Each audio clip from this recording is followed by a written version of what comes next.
We've got some Hey, I'm Luis. And I'm Luis. And you're listening to the Content is Profit podcast. We spent the last 4 years learning the strategies and techniques from some of the top marketers in the world on how to create content that turns into profit. If you'd like to learn more on how to turn your content into profit, go to contentisprofit.com. Yeah. Guys, today, Hypnotist and Mindreader teach us the mindset of email marketing. Yes! That sounds super interesting. I love it. I can't wait.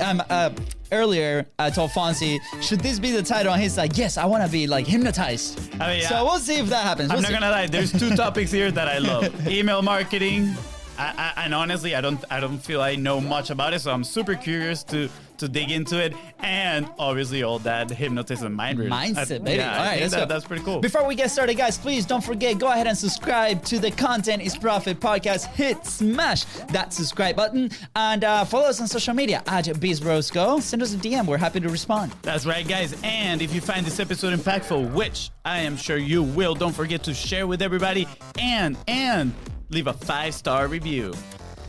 So I can't tell you how excited we are for today's 2v2 episode. A few episodes back, we had the pleasure to have Gavin Bell and his incredible accent on the show. Once we asked him who we should bring to the Content is Profit, he immediately introduced us to this incredible pair, also from the UK.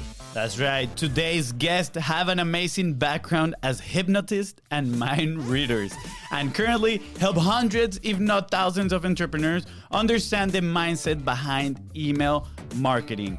These email marketing heroes use their superpowers to provide solutions and a fresh new look to excel in the art of emailing your audience. They help you create the game plan, get your first 5,000 subscribers, and have an incredible community called The League, where they teach how to make sales through psychology-driven email marketing and surveys. This is music to our ears. Oh, yeah. Oh, and they sold over $1 million in online products. So I think they kind of know what they're doing. Definitely they know what they're doing. Guys, please welcome the Dave Hills of email marketing, the Lior Suchard of your email service, copy mind benders, and incredible handsome email marketing heroes, Rob and Kennedy! Well, if there was a prize for the best introduction that we could possibly imagine. Wow. We need to come clean here. All right? We need to confess something. We had no idea who Dave Hills and Lior Suchard were. We Googled them so we could put them in the intro. Do you guys know who they are? That's the question. I think I know Lior Suchard. I know him very well. Yeah. All right, cool. So we literally Googled the best hypnotists or mind readers in the world, and that's what happened. So, I think it should be you guys. And again, This is probably not the topic of the show. We're gonna dive into mindset and email marketing, and what have you guys learned in the past to do what you guys do now. So again, thank you guys for joining us. We're extremely excited to have you guys here. Is an honor, really. Well, the first thing we've learned is that we need to work on our SEO for the best hypnotist and mind reader in the world, because that should have been the Robin Kennedy of email marketing. It's Robin Kennedy. There we go. That's what I'm saying. Yes. I love it. Normally the intro, FONZI here is the one that does this beautiful thing. We call it the FONZify it, and today the pressure was on me, so I hope I did all right. I think you did pretty good. Yes, pretty good. Thank you. That was amazing. Thank you. So guys, tell us a little bit. Who are you? Why you guys do what you do? Why that background, and now why email marketing? This is exciting. That's a lot of questions. Something to do, isn't it? You can choose one. Something to do. Our background is a little weird. We became friends about not far off 20 years ago. We met at a convention, a conference for magicians of all things, and entertainer folk, and just hit it off and became friends. And I'm working as a stage hypnotist, traveling around the place doing that. Kennedy touring around, performing at events and after dinner banquets and that kind of thing as a mind reader. And so we both work in the vein of what we call a psychological entertainment, if you like, but in totally different arenas, totally not competition with each other at all in any sense. And so our stuff kind of works really well hand in hand. And along the way, whilst I'm off traveling around performing my show and Kennedy's off traveling around performing his show, totally independently, we realized that in order for that to work, we had to become good at business. You know, like when you're an entertainer, it is at the end of the day learning branding, marketing, selling yourself. And most of the time when people go ahead and inquire and they give you their email address and they're interested in having you at their event, you need to learn how to follow up with them. And email was the best way to do it. And so independently and without talking about it, we both became obsessed with the ability to convert prospects into customers of any description by email. And then one day, after a couple of years of doing it, we swapped notes. This is probably in like 2009 or something like that. We like swapped notes and said, you know, I've spent a few years doing this email marketing thing. Kenny was like, so have I. We've got this thing called Aweber, which is what we were using at the time. And I think it was the only one that existed for doing email marketing. And and we sort of swapped notes, and that was it. And then years and years and years went by of working not together in business, but like working together, swapping notes and testing stuff and trying stuff, until a few years ago, it just made sense for us to start sharing this stuff. That's such a cool story, though. Yeah, I love it. I love the origin of everything. It's like it became a passion for you guys. I feel like a lot of people's passion is like, you know, their business per se, like what they're doing, and they forget about the marketing side of it, right?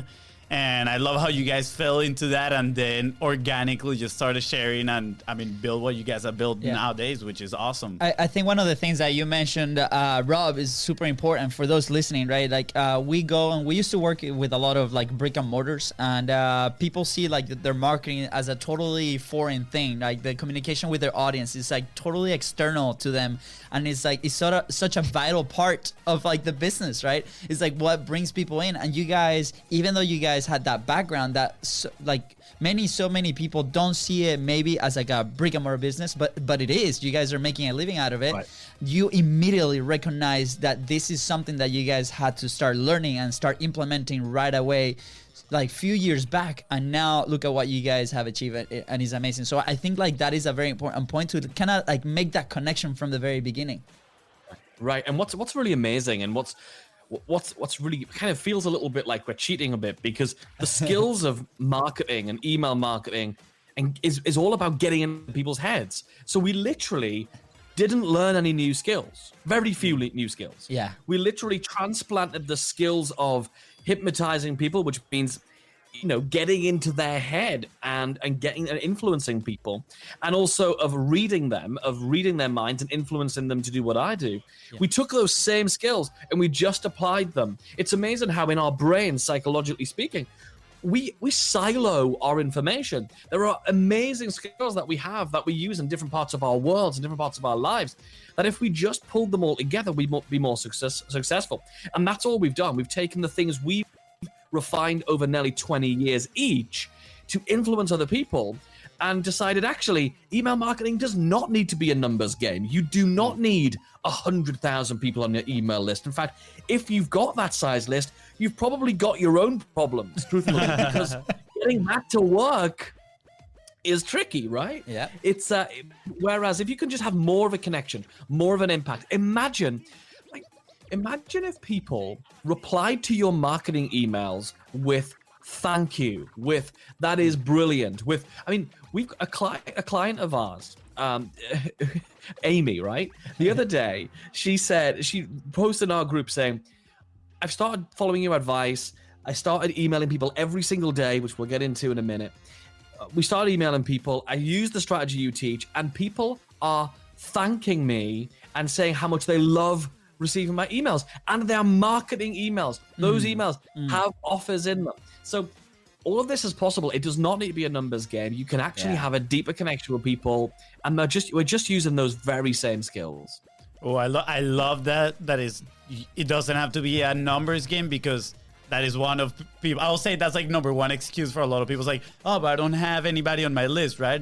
I mean, and you just pretty much knock that excuse out of the park.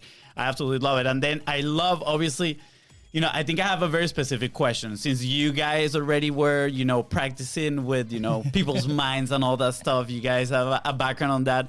I think that's fascinating. And my question is, how much is it a science and how much is it an art, the email copywriting? That's a great question. how much is it a science and how much is it an art? I think it's more art than science, actually, because I think a lot of the time you hear about the rules of email marketing, and a lot of the time, as long as you know what those rules are, then bending them and breaking them is totally okay. So we hear rules all the time, like you shouldn't email your list too often because otherwise they'll get disengaged. We email our list 365 times a year minimum. I suppose it's technically more than that because sometimes we'll do 3 emails in a day if we're closing a promotion, but it's an absolute bottom line minimum of 365. And every single one of them has an offer to buy something in it. So again, the rules would say you can't email your list too often because they'll get fed up. So we broke that and said, nope, you should email your list more often. And I think there is if you understand the basic rules of what makes people respond, what gets people's interest, what gets people's curiosity, then within that framework, you have the flexibility to veer outside of those lanes and try new and exciting things. And I'm not an artist by any means, but I always think of artists as being people who break creative rules and go zany with things. So yeah, I think it's a really interesting question. I've never thought about it before. No, I'm actually asking because I once was doing this copywriting course, and it was also just broke down into the formulas, right? And then I look back at the newsletters that I love reading, and I'm like, dude, but these guys are so freaking creative, right? Like the way they write it has nothing to do with those formulas. So it just got me thinking, right? Good. 100%, right? So, Fonzie, one of the big things is that we don't teach people how to be clones of us, how to write emails like we write them. We don't teach you formulas. Like, there are some formulas which kind of work, but what we really go into is, whether we're talking about this on our podcast or whether we're talking about it in our program, whatever, we talk about why that thing works. So you can then extrapolate the science behind it, the psychology behind it, and apply it. Because there's nothing worse. Like, if you go and see a really bad actor, right? And he's like just reading the words to be or not to be, that is like, it sounds awful and alien coming out of his mouth. What we need to do is figure out the person they meet on the podcast, on the live show, at your wherever they meet you, needs to be the same voice, needs to be the same person they read in the emails. So what we really obsess over is finding your personality, finding how your voice comes through, so you can be, I'm going to say that vomity word, here we go, brace yourself, authentic. Yeah. Totally. I love it. You know, when people start, I think when people start out with anything, it starts off being formulaic, and that's perfectly okay. Yeah. Like performers, we find a lot of performers, they start off by emulating somebody else that they look up to and respect. Yeah. And then over time, and that's okay, that's kind of natural. And then over time, they find their own groove with it. Yeah. And so for sure, email marketers do that as well. Yeah, totally relay like 200% of the message that you guys are sharing right now, because, you know, I feel like as we work with either content creators and people that want to get started in this world, or they have their own business and they're jumping in, they want a fast, quick solution. Most of the time, it's like, I need it now. And then when that doesn't work, then they blame the system, right?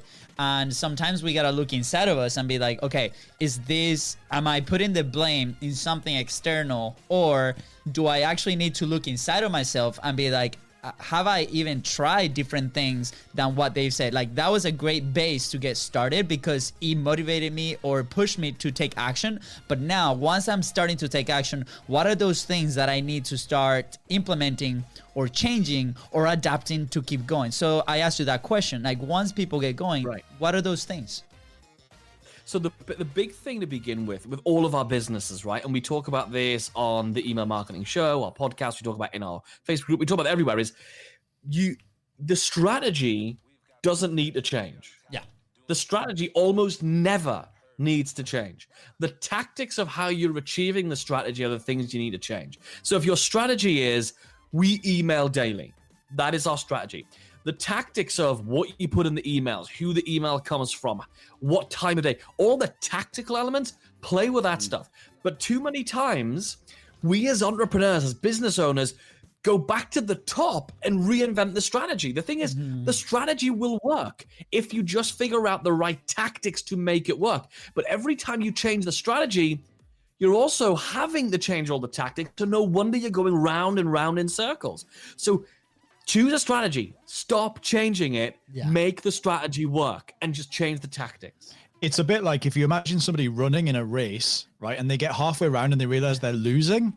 And they, rather than change what they're doing, they go, hang on a minute, I'm going to go back to the beginning again. Yeah. And they turn around and they walk all the way back to the beginning again. They go, right, let's try hopping this. Or worse, Rob, or worse, they go and enter it. They go, I'm going to give up now. I'm going to go and do a different race. And then they still run like crap. And they're like, oh, it's the race that's the problem. The race isn't the problem. Yeah, I love that. And that analogy was great. I think that's like a nice punch in the gut. I'm not gonna lie, because we were there actually. We that happened to us. You know, we started as a social media marketing agency, not knowing exactly what we do. We would go offer something and then go back and Google how to do it, right?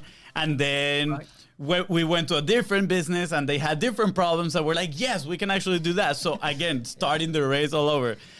We started a lot of races back in the day. Yeah, a lot of them. And it actually wasn't until we decided to focus on one strategy, like you're saying, right? That things started to pick up. And I can see it. You told me that your baseline is 365 emails, right? And I love it. That's the strategy. Daily emails. And then what you're talking about, these tactics, changing it.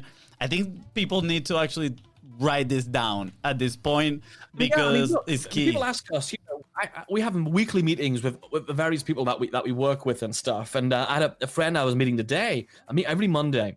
And she said, what are you doing? And I said, we're doing the same things that we always do.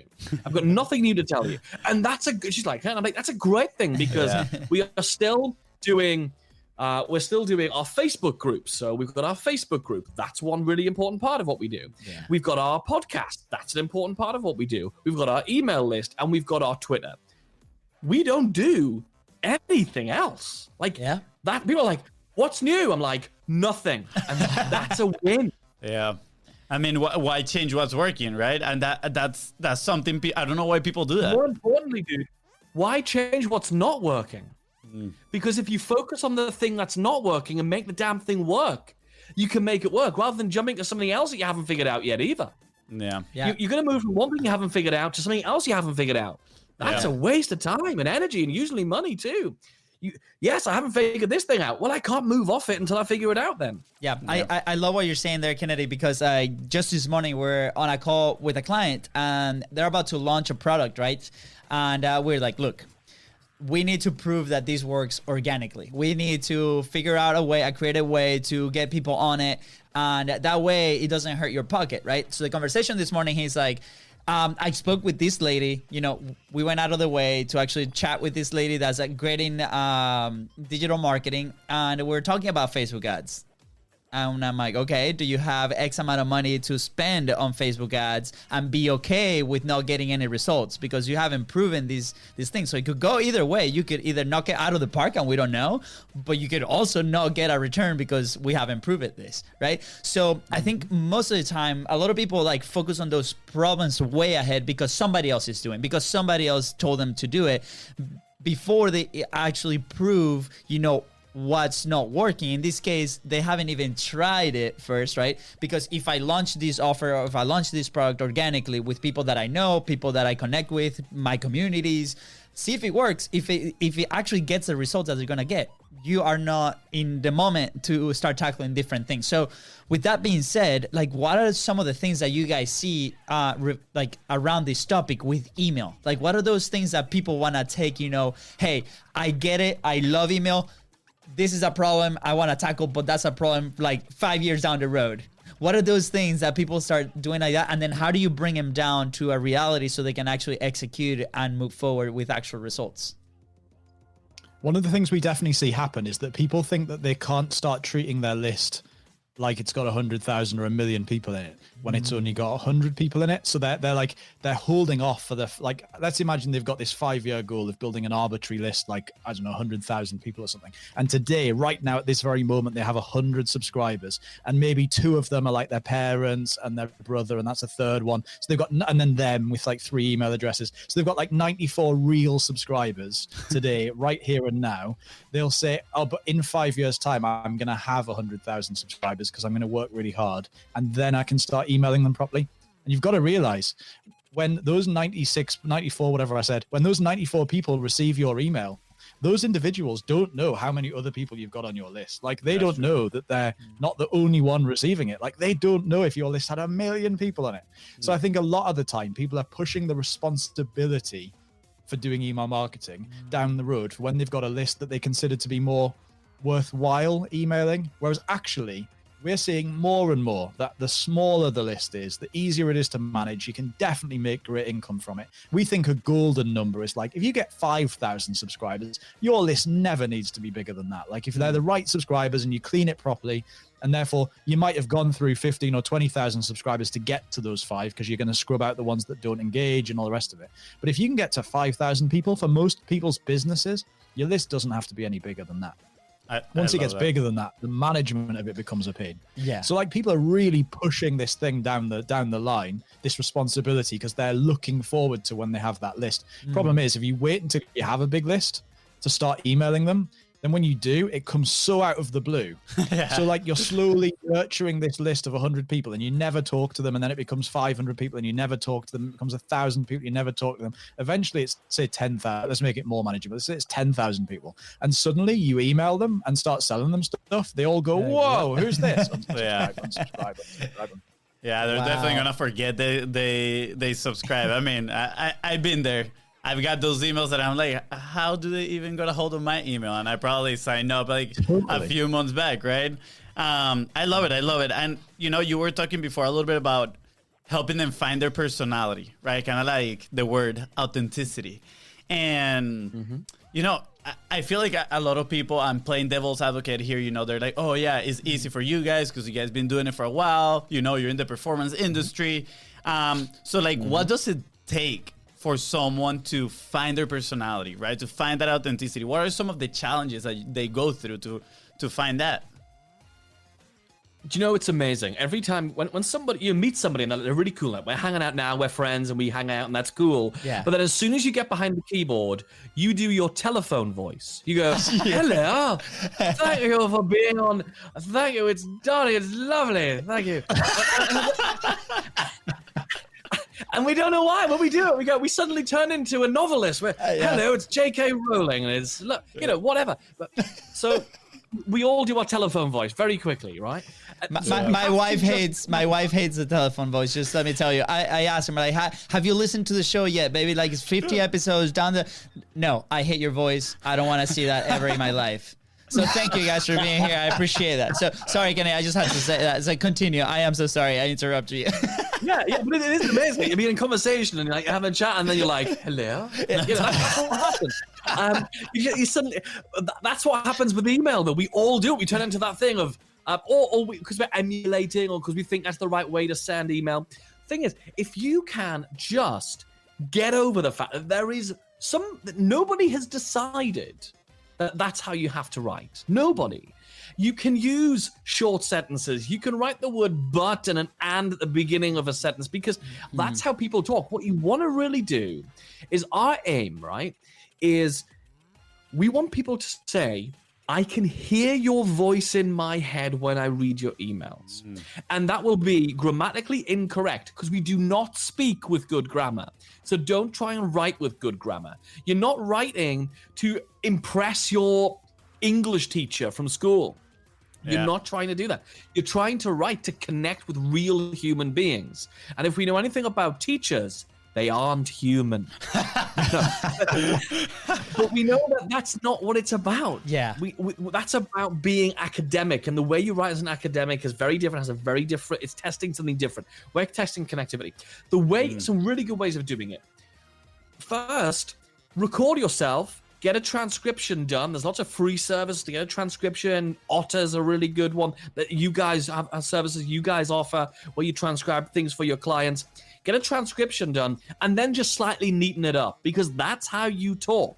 Yeah. That's the first one. Second one that we use is, we call them isms, ISMS, isms. And that is to come up with Rob-isms, Kennedy-isms, to come up with different phrases that you say. So, for example, you'll know if you've got an email or piece of content from me if it has the word lovely in it. because Rob doesn't write the word lovely. Kennedy writes the word lovely. Okay. There's lots of different things that you can write. So I heard in one of the episodes that Rob loves llamas and fire. Is that correct? Is that one of the isms? No, maybe. Did I hear the wrong episode? The llama. Yeah, what are you listening to? We're gonna be weird. Yeah. I love it. I love it. It is important, and the thing is, so if you can find those turns of phrase, the ways that you express yourself, you can do that. The other one, honestly, tell stories about stuff that's happened to you. If you tell stories about stuff that's happened to you, you have to do it in your voice. You're not reiterating just a step-by-step process, because putting personality, putting you into something which is like, do this, then do that, is one, difficult, and two, can be distracting. And it's not always right to do that. It can move people away from what they're trying to learn. Whereas if you're doing it through a story, you can't help but go, and then he said, hey, y'all, or whatever, if that's the Southern way. Yes. The other thing to pick up on this is I think people misunderstand what the word personality means. So we say you want to write with personality, and people think that means be interesting and funny. That actually isn't the case. There are boring personalities, and they're perfectly acceptable because it's your personality. There are loud personalities and quiet personalities. There are funny personalities and there are sad personalities. None of them are better than any others. Ours are quirky rather than funny, I would say. Quirky with elements of funny bits in them. Yeah. And we're quite good at taking everyday stories and twisting them around to turn into a marketing lesson, and all of that is okay. But it doesn't mean that it doesn't mean if you're not funny you can't write with personality. You can write with a really boring personality. If you are a boring person, then write like a boring person, and it will be interesting to the right type of people. Boring people. Yeah. Like, so it's perfectly okay to have different types of personality and just pick the one that works for you. I love the message that you guys are sending here through the email marketing vehicle, right? It's like, hey, be true to yourself. And we live in a world where everybody is put in these like little buckets. Like, hey, you are here, you're categorized, and these are your characteristics, right? You have to act this way. And I have a story that I like totally related with what you were saying, Kennedy. Like in college, like I'm a Hispanic guy. My English is not very good looking. Imagine it on paper is horrible. So I'm in this writing class, right? And they're teaching us how to write. Like, there's a way, like that is maybe a way to write, but I didn't feel comfortable. So I started writing just the way that my words come out of my mouth. And it was, the grades were not great. And then I go to another class, more advanced class, and I do the same thing. And the point of view of this entrepreneurial professor was like, this is amazing. This is you, right? So it's incredible, right? You remove yourself from those buckets, and you have to accept that that's okay, that you can actually evolve and you can be yourself in different things. So I think on the mindset level, a lot of people are so trapped there that then they don't make the move to go to that new place. So I love that the fact that you guys actually, that's a forefront of what you guys teach to all of your subscribers and to everybody that's in your community. So thank you for that. Yeah, I mean, I couldn't agree more. I'm gonna, back up a little bit just because I want to reference something about that telephone voice. I just thought that was absolutely amazing. Look, about a year ago, we attempted to start the podcast, right? And we recorded like 5 episodes. Very first episode we're gonna record, this guy right here, he turns on the road, bam, and he starts talking, and I turn and I look at him, and I'm like, who is this guy right here? Like, who's this dude? It's like a whole different voice, a whole different personality, and I was like, where's my brother? Where did you go? So yeah, when you were talking about the telephone voice, I just couldn't stop thinking about that story. Yeah, we get it's amazing. And I honestly think that's part of the journey for some people, to trying to find their own voice, right? Eventually, I think it comes down to confidence. You're talking the personality, right? And I think sometimes, for example, for me personally, I feel being repetitive in front of the camera, it has allowed me to come with confidence and finally show my personality. But the first episodes and the first 45 lives that we did, it was horrible. I was like, well, I'm pretty awkward here. What's up, guys? Right? And I was like, okay, I don't mind if I mess up. I want to tell you, we were the same. Like, when we haven't solved this, by the way, we're working on this too. We have not solved this. Like, we struggle. Like, we put a new piece of material in Rob's show. So I write Rob's show with him, and we put a new piece into the show, into his Hypnosis show. He walks on, and we're like, who the hell's that? Like, you look like you're in the Thunderbirds. Get off, do it again. Right? So, this happens all the time. The first time we did our podcast, we did the same thing. We turned into Howard Stern, immediately. We were like, hey, So what are, like, for us? I mean, go ahead. Sorry, Rob. Go ahead. Sorry. The email marketing show is our third podcast, and the reason it's our third podcast is because we didn't get it right on the first two, and so we definitely, for loads of episodes, we got off and hung up and went, "Who are those guys?" Like, we did the same thing, but about each other. So I mean, and it's so easy to do.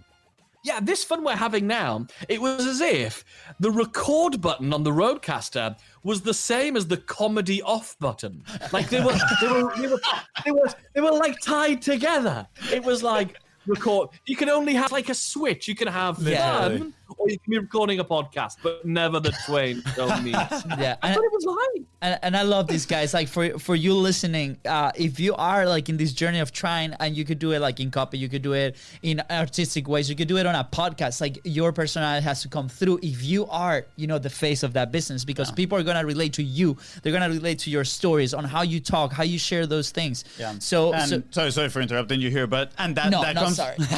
that comes with Rob said, that he's like, hey, if you have a boring personality, that's fine, because you're going to relate with the right person, right? I mean, if you're struggling to put a personality that is not yours, right? You're probably like killing your creative environment, your own creativity, you're killing it, and then you're gonna connect with probably not those that are your dream customers. So at the long run, it's not gonna be beneficial at all. Yeah. And what's awesome when you're doing it with your personality is you come up with analogies, you come up with metaphors and stories that are uniquely you and your personality would say. Like, if I suddenly now start talking about an analogy which was to do with stocks and shares and Forex, I'd be like, you'd be like, what? Like, that doesn't make any sense. Where if I talk about something that's a little bit crazy, you'd be like, oh, this makes sense. He's a bit mad. And that'll be fine. So everything becomes easier if you're just doing the personality thing. Yeah. And also, so does your confidence. So what's really interesting is people say you have to have confidence to get your personality across. What if it's the other way around? What if you could use the fact you're just being your personality and knowing, actually, I'm not hiding anything. So there's nothing to be worried about.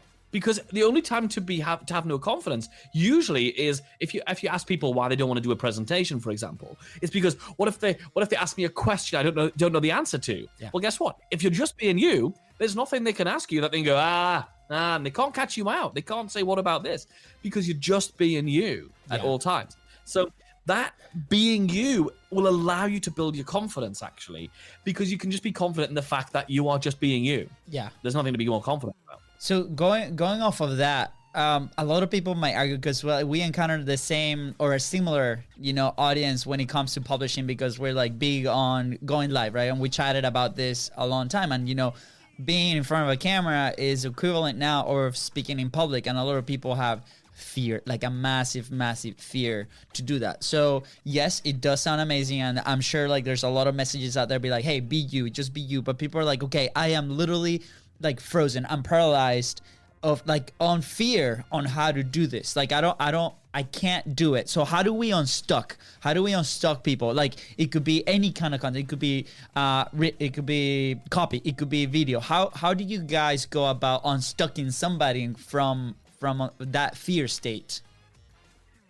So confidence comes from two things. It comes from knowledge, right? Mm-hmm. So it comes from the fact that you know what you're going to do, and you know how you're going to do it. So you know what you're supposed to do. I'm supposed to look at the camera. I'm supposed to speak clearly. I'm supposed to start off with something interesting and then lead through. I know that knowledge. And also have the knowledge about the thing I'm going to talk about. So I've got knowledge.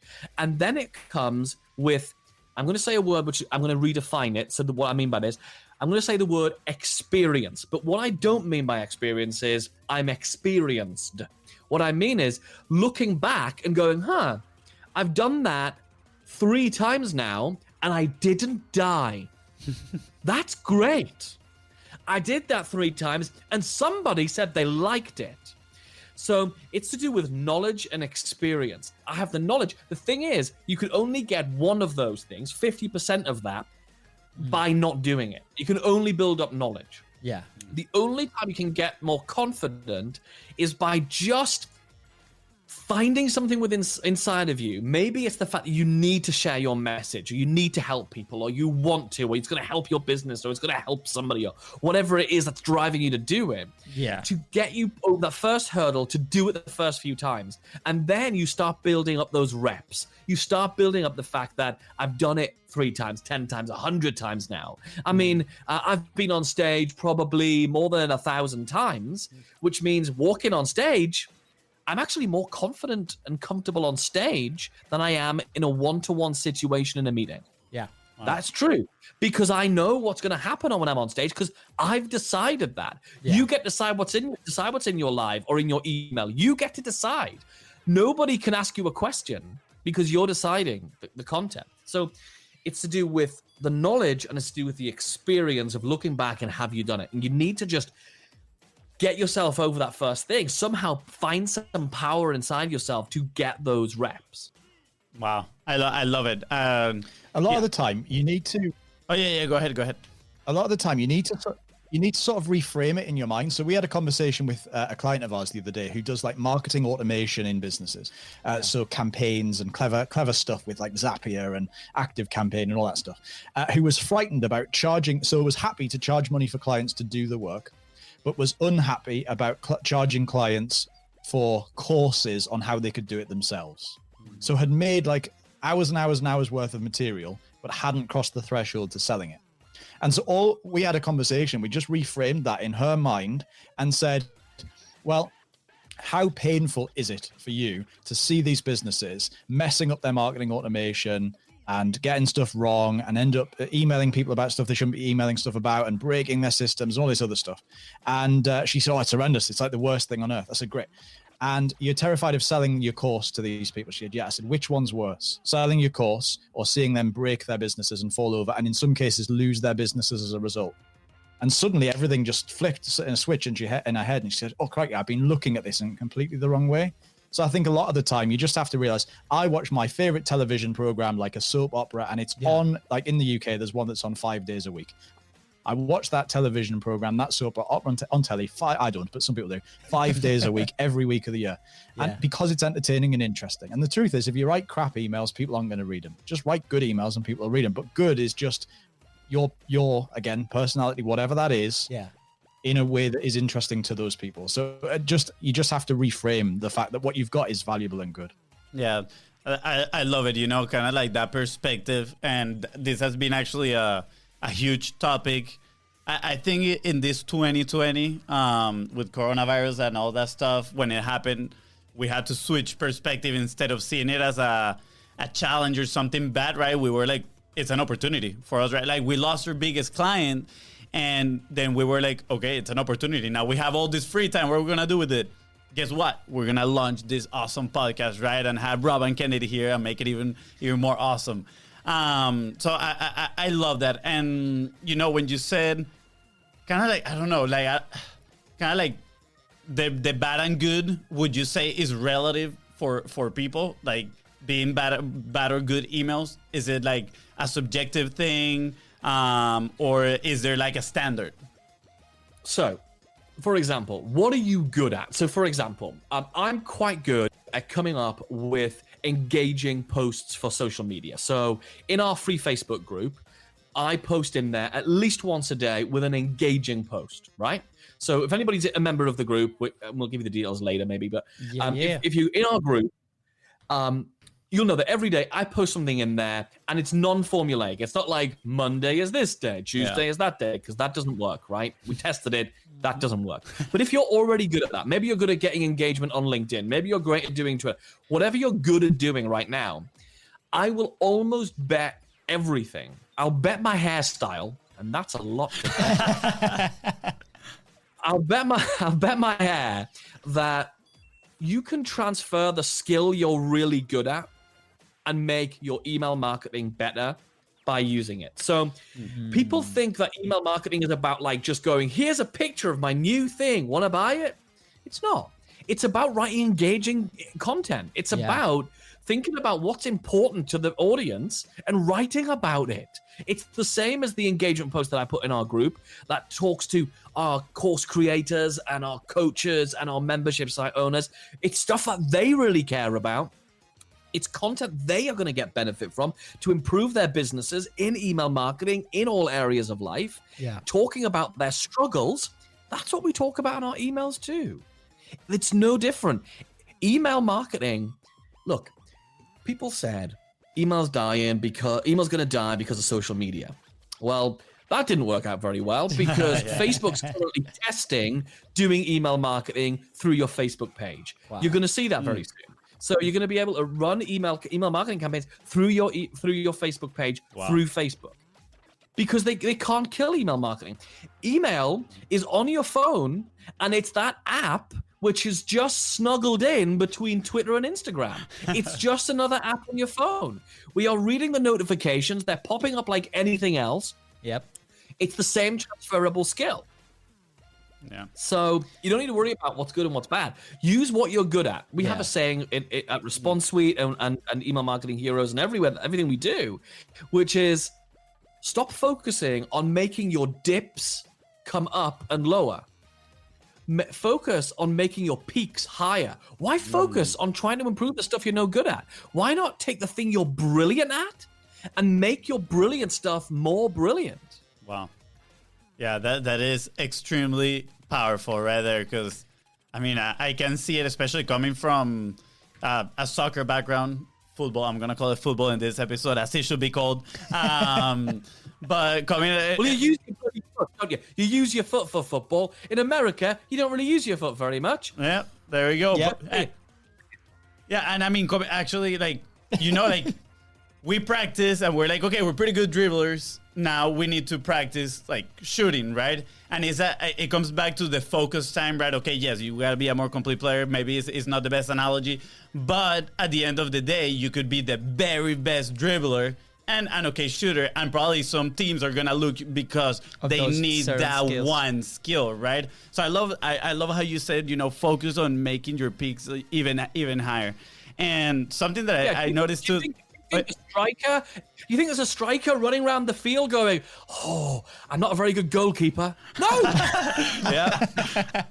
Exactly. He's also not thinking, "Oh, I'm not a very good pole vaulter." He's not thinking any of those things. He's thinking, "How do I become a better striker?" That's it. Exactly. Yep, that's it. I think that also comes from the fear of that audience thinking, I'm leaving that out, and you know what, like, I fear what I'm missing by leaving that out, and then they go try that thing, that FOMO, and they dilute, you know, what they're really good at, and then their time is completely diluted. So it takes a second to, like, you know, grab and come back. And I love how you guys are grabbing your audience and bringing it down, be like, hey, it's not as hard as you think it is. Here, let's actually go execute. Let's you know, elevate you on what you're good at, and then communicate that with your audience. So I think that has a ton of value, and like you said, it can be applied to anything.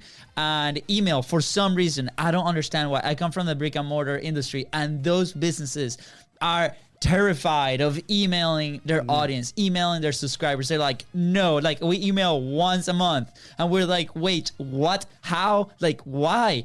But no, they're gonna unsubscribe. That is actually a good thing. You might not want them as clients, as customers in your store. What percentage of your audience now is still brick and mortar? What percentage would you say is still brick and mortar right now? For us? Oh no, 0 now. Yeah, like as clients, zero.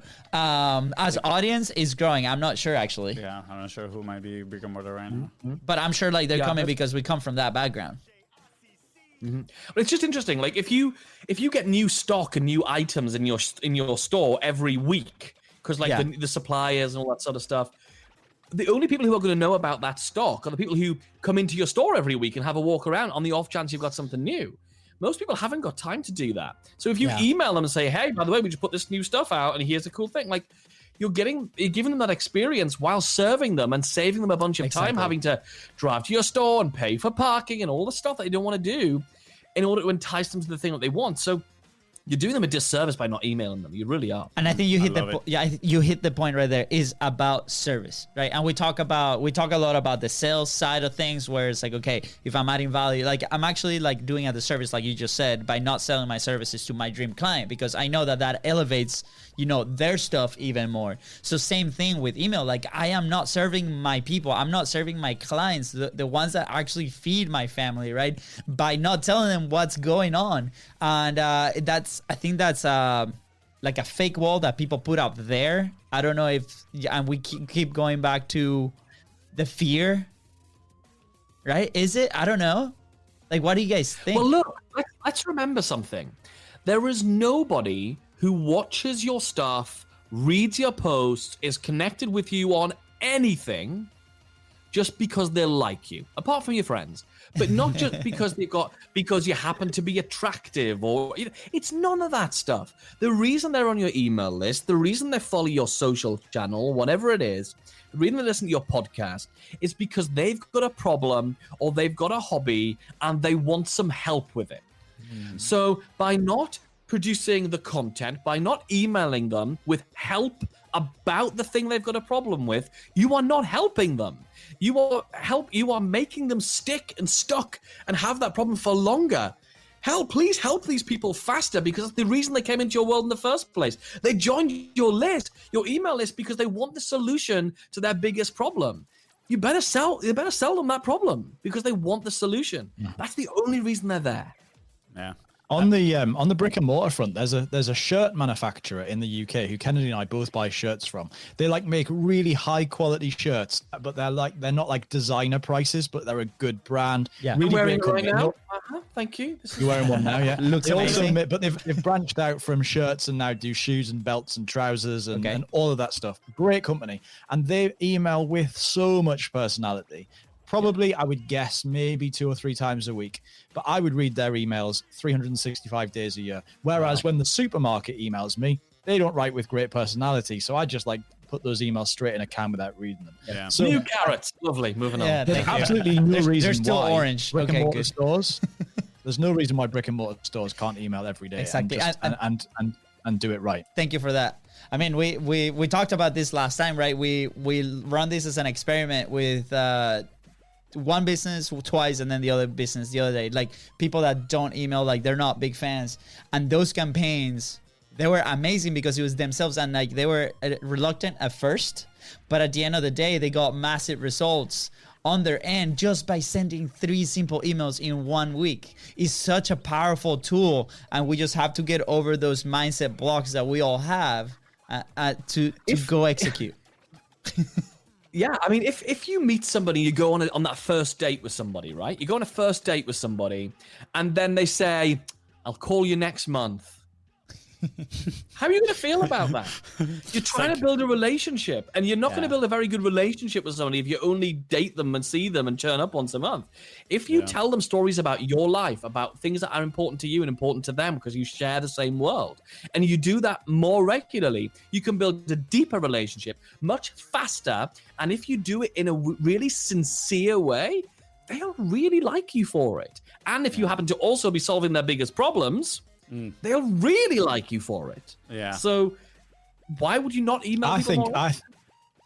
I think there'll be people listening to this who've been married for 30 years thinking once a month doesn't sound so bad. I think I could deal with this once a month thing. I think listening to this, if you are worried and thinking, well, it's all right for them, but I can't email my list more often. I have to say there's a free video that I put on Facebook. It's in our Facebook group. So if you go to robinkennedy.group, I think is the link. But if you go there and then search around, Kennedy will tell you where it is. There's a video I did as a live talking about I literally logged into my email marketing system, pulled up one contact, and realized that from the day that person joined to getting them as a customer, it took 12 emails. And it took 12 emails for a whole bunch of different reasons. Some bounced and all the rest of it. I've gone into detail in it in the video. But if I decided we're only going to email the list once a month, that would have taken 12 months to make that sale instead of 12 days. Yeah. Wow. Yeah. And I think when you realize that, and if you go into the video, it explains it in full and why. So it's worth checking that out. Yes, and we're going to put all the links in the description as well. So, after this, Rob and Kennedy will send us all that gold, so you guys can actually access it and dig in and join their communities if you're into them, which you guys should. I don't see why not. No, definitely. I mean, I do think email marketing should be a pillar of any strategy. Yes. Honestly, I mean, and again, we started about 5 years ago, right? And since day one, I've been listening to what you said. Oh, email's about to be dead. Email's about to be dead. I honestly think they're just saying that so they can get people in their market of promoting their social media services, right? 100%. And yeah. I mean, the people who are saying email marketing is dead are the people selling you social media courses. Yep. That, of course, fits their agenda. But if you're building your entire business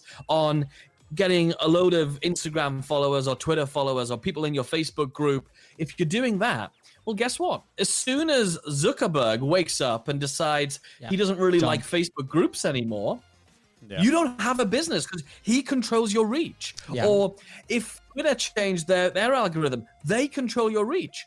Who controls your reach when you have the data of email addresses and you can move between provider? Look, people have their Facebook accounts closed down for what seem like frivolous things. We hear about it all the time just because they're a bit grumpy sometimes, right? You can't download the data from Facebook and upload it to something else because there isn't anything else. Whereas if your MailChimp account gets closed down because they think you've been naughty, you can download that data and you can go across and become friends with ActiveCampaign or Infusionsoft. You've got choices because you own the data. Why would you build an entire business where you are putting your entire income, your entire livelihood on somebody else's mood that day based on nothing that you own yourself? Yeah. You can't do that. Yeah, and the worst part is that's actually happened already a few times, right? And people just keep going back. And I just want to highlight you guys as well, because you guys have Response Suite, right? And so if you guys are building a list, just go to Response Suite and use them. There you go. Right. I mean, the plug. I mean, Response Suite, just to be clear, Response Suite's not an email marketing platform, which is why Rob and I are in a really good position to talk very broadly about email marketing. And that's the reason we do is because we don't own one. There's a lot of people who have email marketing platforms doing content, doing interviews, and they have their agenda, and that's great. Of course they're doing that.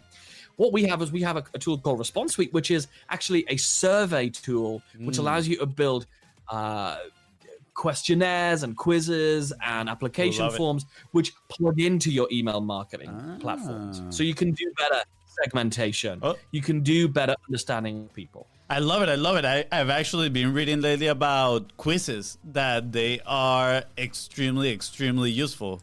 I don't know. How do you guys get to? I'm pretty curious. How do you guys get to Response Suite? Right, Rob, going to talk about the Response Suite journey. Yeah, so this came about because we became obsessed with doing email marketing. It actually came about for a really simple reason. I wanted to survey, I had a list of hypnotists, people who wanted to learn to be hypnotists. And I had a bunch of training that I wanted to sell them, and I didn't know who wanted what. So I said I wanted to put together a quick survey. I actually took a course, and I said I'm going to put together a quick survey because I can see why surveys are good. And I'm going to send it out, and I'm going to find out what they want. And I sent it out, and let's imagine, I'm going to roughly make the numbers up, but let's imagine I had 4 trainings, and I sent out the survey saying, which of these 4 things are you interested in? And roughly, there was roughly a 25% split. It was so widespread across the 4 things. That when I got this, I looked at a pie chart that was that widespread, and I thought, I'm no better off. I'm now more confused than I would be if I hadn't run the survey. What I know is that about a quarter of my list want all of the things I've got, and I don't know who said what. Because the survey platform doesn't in any way communicate with my email platform. So I called Kennedy and I was like, dude, I've got this survey and I don't know who's filled it out. I don't know who hasn't filled it out. I don't know who said product A, who said product B, who said product C, who said product D. That was a complete waste of time. And so we just had, and I said, is there a way of doing it? And there just wasn't. And so we looked around and just couldn't find a survey platform that could do what we said, but we could see why it was valid. So we spent about 4 years doing lots of manual work. We started, first of all, asking people for their email address as part of the survey. Which is a slight bump in the road. It doesn't look perfect when you suddenly ask for their email address. So, but we got on with it. And then after years of manually downloading CSV files, sorting them and re-uploading them to our email platform, we realized this has made us so much more money by understanding who said what.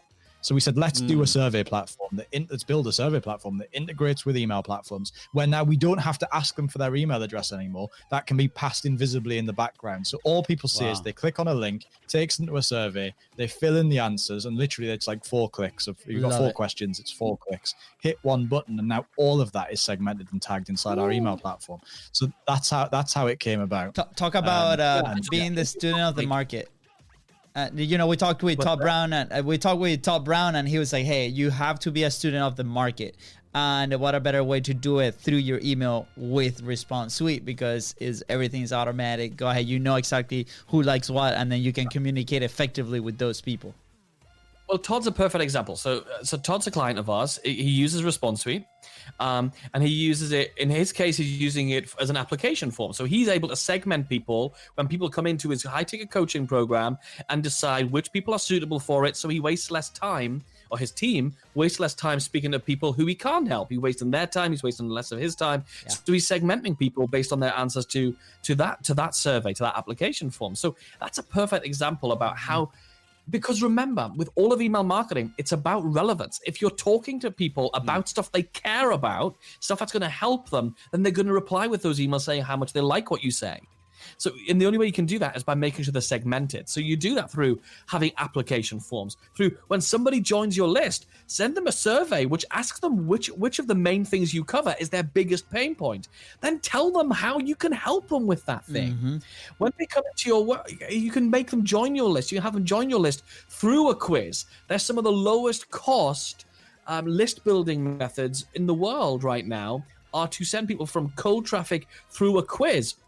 Because not only do people love clicking things and getting engaged and talking about themselves, oh, I'm this kind of person, oh, I'm that kind of person, oh, yeah, I'm really sexy, whatever. But then they get to put their email address in and find out about themselves. And because you've segmented them, because it's connected with your email platform, you can now follow up and say, hey, you said you're this kind of person, and that kind of person, and your biggest challenge is this thing. Here's something we've got that really helps people who've got that challenge. Would you like it? Yeah. We've just removed the need for selling. None of us want to sell. None of us. Yeah, I actually remember. Do you guys know Founder, that magazine? I do know that. Yeah. Yeah. So I think that was the first time that I noticed something like that in email. They asked me a few questions. I answered them, and immediately I got an email back from them like, hey, you said this was your challenges, so this is the course that we're recommending for you. And I was like, oh, this is amazing. Like, if they can do that with like... But it is amazing. But the challenge is, if you're not a massive organization like Founder, like who've got really deep pockets, that's going to cost you 50, 100,000. It's going to cost you a lot of money to do that. So, and we didn't want to like have a custom thing built just for us because we're not a massive business. Like, we don't do billions of dollars. We wanted to make it so that we could do it, and that other people of our size and smaller and bigger, so small businesses can actually do it. And also, we want to do it so you don't have to be technically minded, because Rob and I are not technical. We've got personality. we can communicate, we can understand people, but we're not technical. So if it's not drag and droppable, if it's not basically, hey, if you can use Canva, you can use this, then it wasn't good enough for us. So it had to be all those things, and that was the challenge. That's what's taken us so long to get to this point with it. Guys, we really and sorry, go ahead, Rob. Just one final point. I think on Kennedy's point of relevance, when you have that level of granular data on people, and it's not hard to get. I mean, think 4 questions.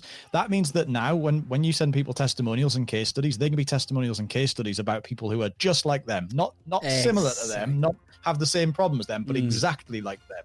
Yeah, and all of that stuff becomes. And we're already solving the problem of trying to communicate with different people or the same people or your people, right? So from the very beginning of the show, guys, like we've truly enjoyed it. And just to wrap things up, powerful. I know we want to be respectful with you guys.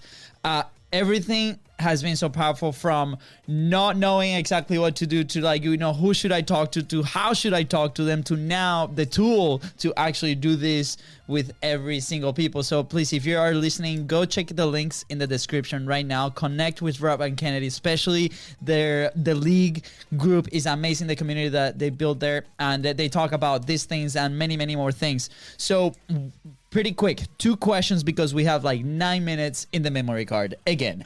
Fonzie, we gotta get better at this. Anyways, 2 questions. Number 1 is like, what is a very quick actionable action point? Actionable action, is that a thing? Okay. A very quick action point that people can actually execute now, right? If they're starting into this thing, they want to like, I want to crush my email marketing fear. What do I do? First thing I would do is just take a quick audit of what you've currently got. So quickly look over your email list, however big or small that is, and realize that at the moment, that's a perfect size because it's what you've got. It's the perfect size for you to just crack on and have a go and try this out.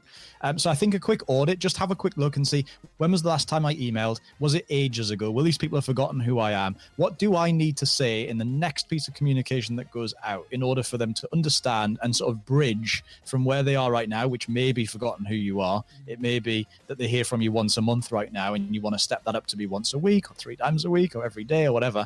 But just step that up a little bit and then just write a short communication that goes out to them and says, look, I've been a bit rubbish. You can use your own word there. I've been a bit rubbish and I'm going to do better. This is what I want to serve you with, and I'm going to do it more often. If that sounds cool, great, hang around. If it doesn't sound cool, go and unsubscribe. There's a link at the bottom. That's fine too. Love it. And just sort of warm those people up a little bit again. Yeah, and you can get more ideas from this. Like if you want to join it is a free Facebook group. Just go to robandkennedy.group and we share ideas in there literally every day that are encouraging, inspiring, helping you overcome that stuff, and also what to do. So you're very, very welcome to join us there. That's awesome. I know I'll be joining you guys for 100%. Sure. That is for sure. I'm actually embarrassed that I haven't joined yet. I'm sorry about that.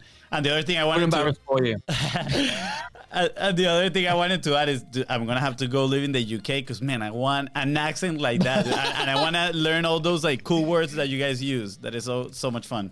Guys, we obviously with the show we wanna I gotta stop saying motivating because lately we haven't been liking the motivating side of things because people don't execute when they're being motivated. It's like we want to push people to execution through the show, right? So we want to ask you guys the questions. You guys are obviously still learning like everybody is. You guys have been running successful businesses. You guys are performers. You guys communicate very well with your audience and your group. Where would you be without publishing? Where would we be without publishing? I would be invisible.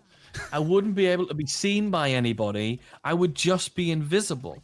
And I also would be completely unsatisfied. As an artist, art only exists when you share it. So if you have a gift or an art, it doesn't exist until you share it. Look, the way that I figure out what people are thinking is only actually mind reading when somebody else sees it, because I know the process that's going on in my head. So before art is shared, it doesn't exist. Powerful. Yeah. Thank you for sharing that. That's deep. I love it. And you know, in some sort, your content, your copy, your emails is a form of art that is serving your audience with a solution. 100%. So thank you for sharing with that. How can we find you? I know that we mentioned a couple times in the show. How can people connect with you if they want to find out more? Okay, if you like podcasts, which I think you probably do, you can listen to Rob and I talk about email marketing and how to get unstuck with it, how to take it up to that next level, make sales by being really nice to people, and because we prove that email marketing is not a numbers game. Yeah. You can listen to our podcast. It's called The Email Marketing Show, which you'll find at theemailmarketingshow.com, or you'll find it on Spotify and Apple, whatever it's called this week, and everywhere else. Their intro is amazing. We love the intro, by the way. Yeah. We're like, we need to do something like that too. It has the most annoying theme tune you've ever heard.